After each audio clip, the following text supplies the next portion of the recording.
এই ধর্ষণের শুরু হয়েছিল গত আওয়ামী সরকারের আমলে। আপনারা সেখানে জানেন যে সেখানে ধর্ষণের সেঞ্চুরি হয়েছে জাহাঙ্গীরনগর বিশ্ববিদ্যালয়ে, তার বিচার হয়নি। সেখানে আপনার 60 বছরের বৃদ্ধার থেকে 7-8 বছরের মেয়ে পর্যন্ত ধর্ষিত হয়েছে অগণিত। এই 2 দিন আগে বাংলাদেশের একটা মেয়ে, নাম তার আসিয়া, মাত্র 3য় শ্রেণীতে পড়ত। সেই ক্লাস 3-র একটা মেয়ে, 8 বছর বয়স। আপনারা সবাই জানেন তাকে কিভাবে ধর্ষণ করে, রক্তাক্ত করে তাকে হত্যা করেছে। তার হাত পা বেঁধে তাকে ধর্ষণ করেছে। স্থানীয় ডাক্তাররা তার চিকিৎসার সাহস পায় নাই, স্থানীয় হাসপাতাল সাহস পায় নাই। এরপরে ঢাকা আর্মি হাসপাতালে তাকে সুচিকিৎসা দেওয়ার ব্যবস্থা করা হয়েছে, কিন্তু সেই মেয়েটা 2 দিন আগে ইন্তেকাল করেছে।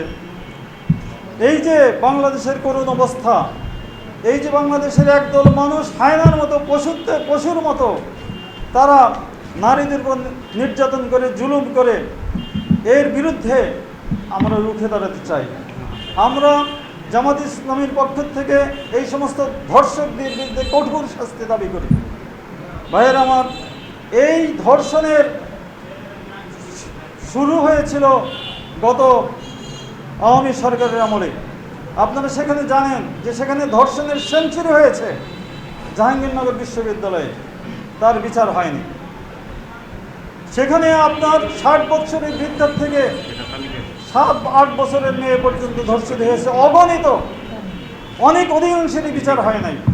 এই যে বিচারহীনতা, এই বিচারহীনতার বিরুদ্ধে আপনাদের আমাদের সকলকে সোচ্চার হওয়া দরকার।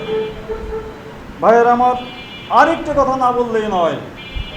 এই যে সরকার এসেছে বিপ্লবের পরে, বিপ্লবের পরবর্তী সরকার, যেহেতু বিপ্লবের আগের সরকার দেশটাকে একদম উজাড় করে দিয়েছে, একদম ধ্বংসস্তূপে পরিণত করেছে, এদেশের অর্থনীতি ধ্বংস করেছে, সমস্ত ব্যাংকগুলো শেষ করে দিয়েছে লুটপাট করে, এদেশের অর্থনীতি পঙ্গু করে দিয়েছে, এদেশের লক্ষ লক্ষ কোটি কোটি কত টাকা এটা আপনারা জানেন বিদেশে পাচার করা হয়েছে।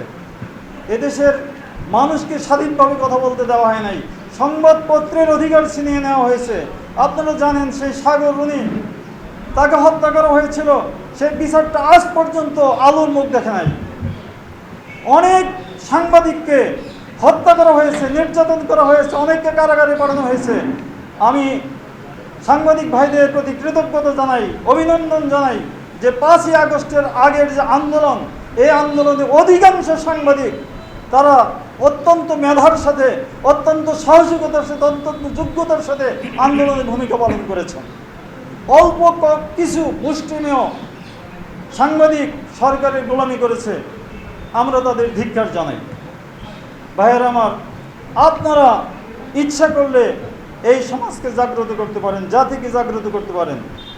আপনাদের সাথে যদি সৎ রাজনৈতিক নেতারা যুক্ত হয়, সৎ সাংবাদিক, মেধাবী সাংবাদিক আর সৎ জাতীয় রাজনৈতিক নেতা, মেধাবী জাতীয় রাজনৈতিক নেতা, এদের যদি সমন্বয় ঘটে, তাহলে বাংলাদেশের অর্থনীতি, বাংলাদেশের রাজনীতি, বাংলাদেশের সমস্ত অবস্থা, উন্নয়ন দ্রুত এগিয়ে যাবে।